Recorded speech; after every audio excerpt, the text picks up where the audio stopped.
ก็มาอยู่ในช่องอีกเนาะอันนี้ก็อยู่ในช่องอุดมฟาร์มคือเก่าเนาะ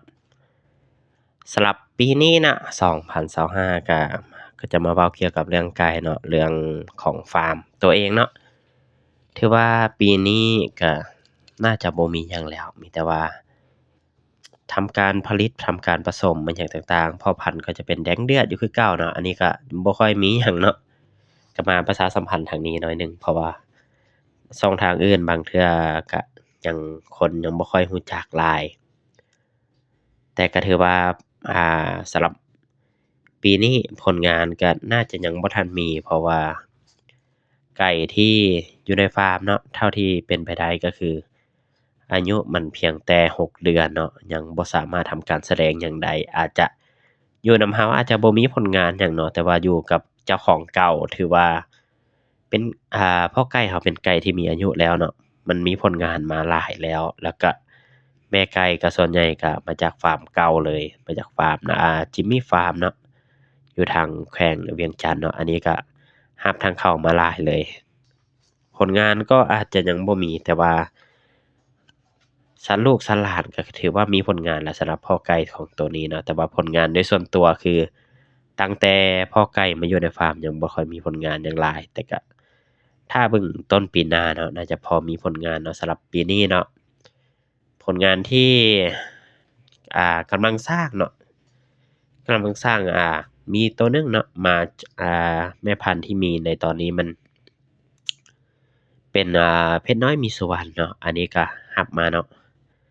เอามาก็ถือว่าได้หลายสุดแล้วมีแต่ว่ายังบ่ทันมีผลงานเทื่อ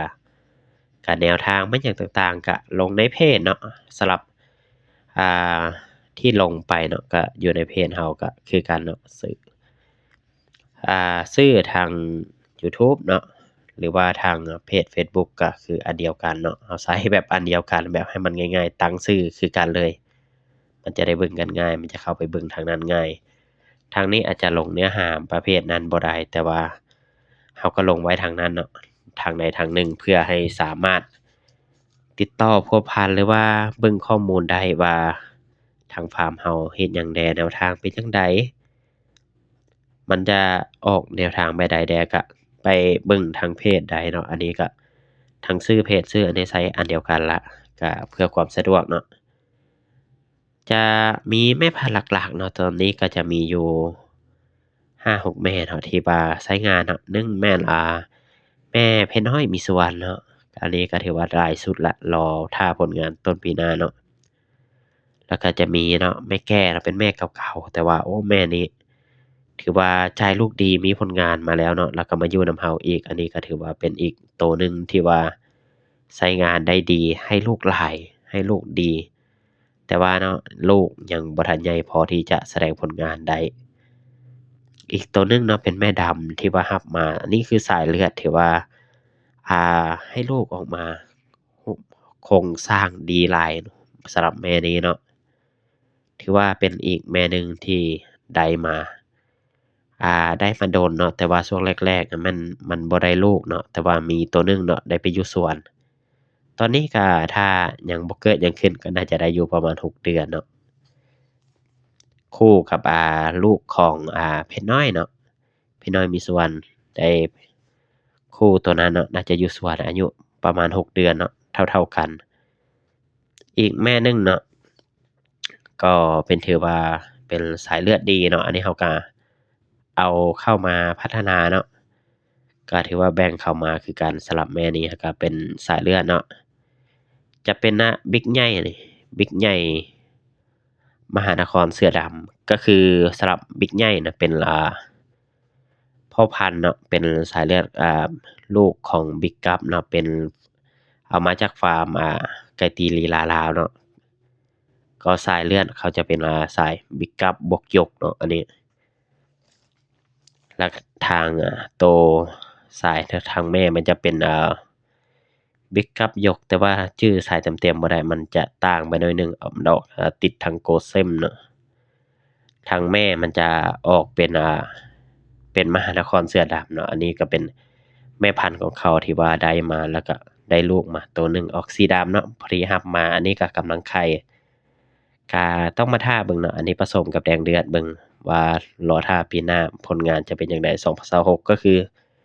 จะได้มีผลงานหลายเติบอยู่มันต้องมาเบิ่งกันว่าในช่วงเดือน1เดือน2นี่ก็ต้องมาผ่านอุปสรรคอีกอย่างหนึ่งก็คือเนาะพยาธิเนาะต้องป้องกันให้ได้ถ้าว่าป้องกันได้ก็อาจจะมีผลงานให้เห็นเนาะในหลังจากที่ป้องกันผ่านไปแล้วเนาะ ถือว่าอีกแม่หนึ่งที่ได้มาก็จะถือว่าเป็นแม่ที่ว่าอาจจะเป็นแม่ VIP ก็ได้อันนี้ก็บ่ฮู้คือกันว่ามันจะเป็น VIP บ่แต่ว่าหลักๆเนาะที่เขาใช้งานมาใช้งานแบบหลักๆที่คนเขาใช้เนาะเวลากมันมีตัวใดมันเก่งแล้วมันมีคู่เกิดเนาะที่เป็นตัวแม่ตัวนั้นมันจะถือว่านับเป็นของหายากเลยถือว่าเราก็ได้มาตัวหนึ่งเนาะอันนี้เป็นลูกแดงขุนทรัพย์เนาะแต่ว่าคู่เกิดมันเก่งเนาะคู่เกิดมันก็จะได้เป็นพ่อพันธุ์อยู่ฟาร์มทางจิมมี่ฟาร์มพุ่นแล้วก็ตัวนี้เนาะมันจะมีตัวแม่2ตัวพอดีได้มาตัวหนึ่งจิมมี่แบ่งมาให้เนาะก็ถือว่าดีหลายวัดใจกันไปเลยว่าตอนแรกเขาก็คิดว่าจะบ่ได้ดอกเพราะว่าเขามีน้อยเนาะเขามีน้อยแล้วก็พ่อพันธุ์นะที่ว่าเป็นแดงขุนทรัพย์ก็ถือว่าเสียชีวิตไปแล้วเราก็ทักไปถามซื่อๆว่าได้บ่ทางนั้นก็ตอบมาสิแบ่งให้โอ้ก็ยอมใจเนาะให้มาเฉยก็บ่คิดว่าจะได้นะสำหรับลูกสาวแดงขุนทรัพย์ตัวนี้เพราะว่ามันเป็นคู่เกิดตัวเก่งนะเพราะว่าเขาสามารถเก็บไว้ได้เนาะเพราะว่ามันเป็นคู่เกิดตัวเก่งมันจะหายากมันคือสำหรับประเภทไก่นี่มันถ้าเป็นคู่เกิดของตัวเก้งมันมีโอกาสที่ว่ามันจะจ่ายลูกดีมีผลงานแล้วก็ทางการตลาดมันจะดีอันนี้แต่ว่าเราก็ได้มาก็ถือว่าเป็นหนึ่งในแม่พันธุ์ที่จะดีต่อไปในอนาคตสำหรับฟาร์มมันปีนี้ก็คืออาจจะบ่ได้มีหยังหลายเพราะว่าเรือนยังบ่ทันแล้วเนาะต้องไปรอท่าอีกน้อยหนึ่งใกล้ๆปีใหม่เนาะเรือนแล้วขึ้นเรือนใหม่แล้วก็แม่นเราก็สร้างฟาร์มเล็กๆน้อยๆเนาะอาจจะอยู่ทางพุ่นเนาะอาจจะเอาลูกไก่บ่ที่ว่าเราเพาะประมาณ2 เดือนแล้วเอาไปปล่อยฝูงอยู่พุ่นก็คือมันจะมีพื้นที่หลายพอสมควรที่ว่ามันจะสะดวกกว่าเลี้ยงอยู่นี่เพราะว่าเลี้ยงอยู่นี่มันจะบ่ได้พื้นที่ปานใดก็น่าจะถือว่าเนาะน่าจะเป็นอีกอย่างหนึ่งที่ว่าน่าสนใจเนาะสำหรับปีหน้าปีนี้ก็บ่ได้มีหยังหลายผลงานปีนี้มันบ่ได้เพราะว่าที่เริ่มมาเนาะเทื่อทำอิฐมันเริ่มของเดือน9ปี2024เดือน8เดือน9เนาะแล้วมาต้นปี2025มันไก่หายหมดเนาะไปกับพยาธิอันนี้ถือว่าต้านบ่ไหวแล้วก็เริ่มใหม่อีกเทื่อหนึ่งช่วงปีใหม่ลาวแล้วก็มาฮอดตอนนี้ก็คือเนาะไก่ก็อายุถือว่า5-6 เดือนแล้วเนาะอาจจะมีผลงานในปีหน้า2026ก็ตามแผนเนาะมันก็มีไก่ใหญ่เนาะแต่ว่าประเภทนี้มันก็จะมีหลายตัวเติบแต่ว่าก็ยังมีรุ่นที่เป็นรุ่นที่จะเป็นแม่พันธุ์ในอนาคตได้อีกก็อาจจะมีอยู่ประมาณ7หรือว่า10ตัวเท่าที่จะเป็นไปได้เนาะต้องรออายุอยู่ประมาณ2เดือนก็น่าจะสามารถใช้งานได้แต่ว่าจะเป็นแม่พันธุ์ที่ถือว่าแม่พันธุ์สาวเป็นแม่ไก่สาวก็ช่วงแรกๆก็ต้อง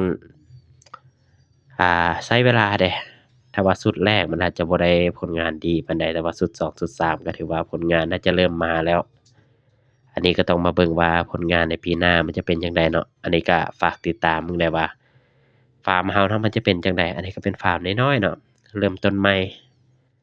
อาจจะบ่มีหน้ามีตาในสังคมปานใดในเวทีนี้เราก็ถือว่าเข้ามาใหม่เนาะก็ฝากติดตามเบิ่งว่ามันจะเกิดหยังขึ้นในปีหน้าเนาะ